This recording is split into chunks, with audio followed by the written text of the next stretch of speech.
It was a bitterly cold evening in Manhattan, the kind where the wind howled through the steel canyons of skyscrapers, and even the neon glow of Times Square couldn't chase away the creeping frost.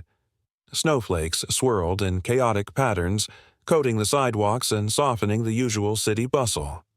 Holiday shoppers clutched their designer bags, hurrying to find warmth in luxury storefronts or cozy cafes. Donald Trump had just finished a business dinner at his iconic Trump Tower. The former president, dressed in his signature navy overcoat and red tie, stepped outside, breathing in the crisp December air. His security detail waited with the limo, but something compelled him to take a walk instead. "I need to stretch my legs," he said, waving them off as he adjusted his cufflinks. He strode down Fifth Avenue, his polished loafers crunching over the icy pavement. As he passed a side street near Central Park, something caught his attention. In the dim glow of a flickering street lamp, a woman sat huddled against a frozen bench. She was wrapped in a tattered shawl, her dark eyes darting nervously as she tried to warm her fingers against her breath. Beside her, a small child, no older than 6, clung to her side, shivering beneath an old coat that was far too thin for the merciless cold. A handwritten sign lay at their feet. "Syrian refugee. Mother and son. No home. Please help." Trump hesitated for a moment. The image struck something deep within him. The political world had often painted him as someone indifferent to immigrants, yet here was a stark reality that defied rhetoric. He approached slowly, the woman flinching as his shadow loomed over her. "What's your name?" he asked, his voice softer than usual. The woman lifted her gaze, uncertainty flickering in her eyes. "Amina," she whispered, "and this is Omar." Trump knelt down, ignoring the way the cold seeped into his expensive trousers. He studied them closely, the way Amina shielded her son with her body, the way Omar clung to her like she was his entire world. Something in the boy's wide, innocent eyes reminded him of his own grandchildren. "Where's your husband?" Trump asked. Amina lowered her head. "Killed in Syria," she murmured. "Our home was destroyed. We came here seeking safety, but we had nowhere to go."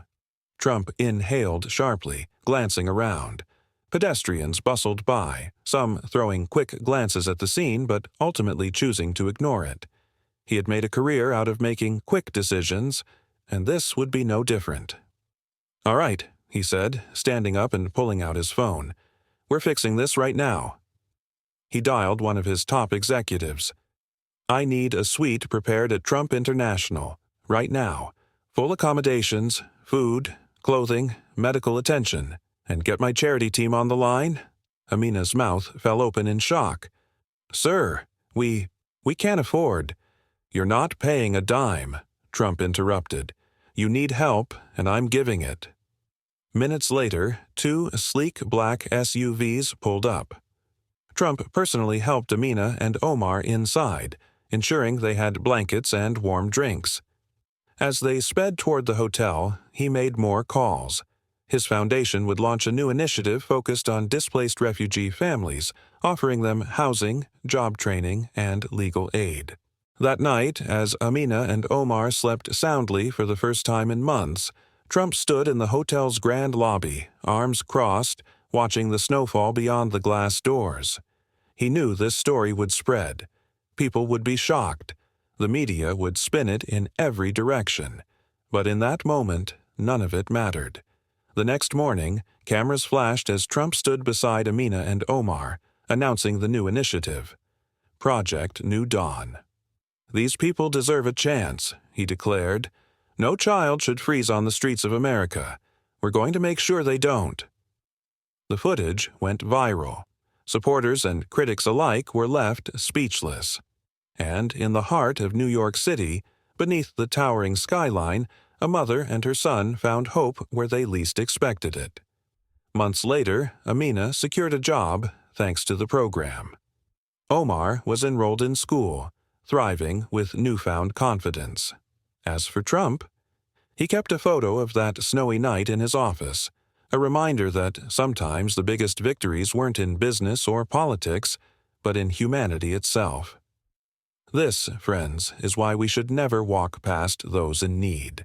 A single moment of recognition, a single act of kindness can rebuild a life and restore hope. Jackson's story is a testament to the power of second chances, and a reminder that true greatness isn't just about innovation, but about lifting others up.